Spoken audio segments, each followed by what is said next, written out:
Well, good evening. We are home for the second full day. Actually, it's a half a day so far. It is July 14th. This is journal, what the hell is it? It's journal 108, T+103. Um, it's exciting. All of this is exciting. Being home is exciting. Being able to run the most mundane um, errands with Leslie is exciting. Um, Wearing a mask and gloves while you go out is not exciting.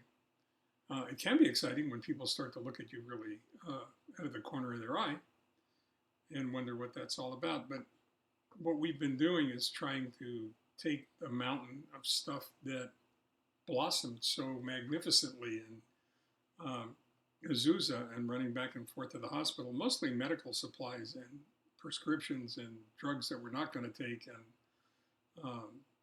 paperwork. God knows how much paperwork there is. And get it filed appropriately. The big problem is not filing stuff. The big problem is remembering where you filed it. I remember reading once in a self-help book.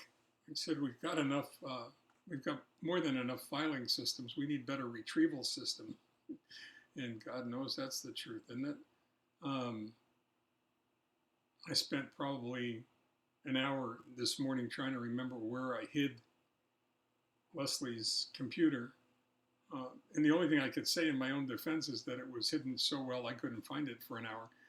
Finally had this mental flash, this mental image of where it might be, and sure enough, that's where it was. And I'm not going to tell you where it was because then you'll know, and you may decide to get in the car and come out here and snag it. Although it would probably make sense because it's like brand new, because Leslie very rarely, if ever, uses it. And then I was going through paperwork to file paperwork, and I was finding all kinds of blood test, work from the labs. And I'm not sure whether I told you or not, but we left the hospital with a hemoglobin of 8.0, which is a threshold for a transfusion. And I'm not sure exactly why I didn't get the transfusion, other than the fact that we were trying to get out of Dodge. And that's another hour and a half to 2.5, 3 hours, depending on how things go. So I'm greatly appreciative that we didn't get it. We didn't get it. I say we, the majestic plural. I didn't get it. But there's a reason for using the majestic plural when you're ill. There are reasons for using it lots of different times. But when you're ill, it affects everybody. It affects your whole family. It certainly affects your caregiver, your partner, your wife. So whatever's happening to you isn't just happening to you, it's happening to everybody involved. And that can be, it can be problematical. But we left it with a hemoglobin of 8.0 and slightly lower red blood count, slightly lower white blood count. Platelets that went up to 130, which is 20 below normal, low normal for a male adult, my size and weight. And all of that's good, except I remember I found a CBC with all of those blood counts on them from a little while before, a few months before we went to Duarte for treatment. And I remember my hemoglobin was at 9.5 and bemoaning the fact that it was so low, and I felt so tired and dragged out and couldn't figure out why. Well, certainly now I know why, because I've become rather an expert at looking at those numbers for a layperson, not for anybody with medical training. And if I thought that 9.5 was sucky, and it left you feeling tired and washed out. And let me tell you, 8 and 7.5, and I don't even know how low I've been. I didn't want to go back and look. Are a lot worse. So it all it all takes you in different directions. It all, it's kind of an odd journey that you're on when all this is happening to you. No matter how much control you try to exercise, I've still got my PICC line in here. That's not my bicep. I wish it was. The incredible shrinking Mitch. But what we did do, because, and I'm not sure if I mentioned this or not, when we try to find a home care nursing program that would come out just to flush the PICC lines and do vitals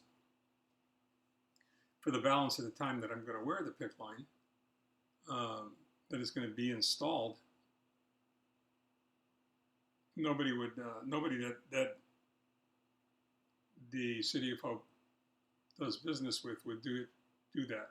Would just come out to flush the line. So before we left, we wound up having a crash course in PICC line maintenance, and they put 18-inch extensions on the end of the valves. Now, the valves are really only, I think it's maybe 6 inches from where the line comes out of your arm, or from where the butterfly is. The butterfly's an adhesive device that holds the line in place. Because evidently it's really easy to pull out. I don't even want to find out about that. There's no way I want to find out about that. But the way they remove the line is they just tug on it and out it comes. Didn't seem that easy when they were putting it in, but there's really nothing holding it except for the fact that it's anchored by this really ingenious biomedical engineering feat of a little butterfly that sticks to your arm and to which the line is fastened. Now that's about 6 inches of about 6 inches of line before you reach the valves that crimp it closed, or the valves for the actual lines themselves. Now, there were 2 lines that come out that branch off from a single line that goes through this artery into the upper chamber of your heart. So now I'm the one who's flushing it, and it's they've got 18-inch extensions, so you can sort of barely hold the valve in your hand, and you have to prepare for it. I wear gloves, I wear a mask, use alcohol to clean everything as carefully as you possibly can. You're actually twisting alcohol on that valve until you can hear it squeak. That's how careful you have to be, which is about 15 to 20 seconds. And then you flush it, which is really strange when you think about it. It's not, I'm not bemoaning the fact that I have to do it. I'm glad I'm able to do it. Not a whole lot different than bleeding brakes on a car, I guess. And I certainly did plenty of that. Maybe how I got this mess in the first place. I don't know. But it's just odd when you think about what it is you're doing. You're keeping those lines from clogging up, from clotting up, and not being able to take whatever solution they're going to put back in there. Luckily, they gave us lots of supplies, so I can do that without too much trouble. In any case, even with all of that craziness, even with trying to clean up my desk, which I can finally actually see some wood, which is exciting.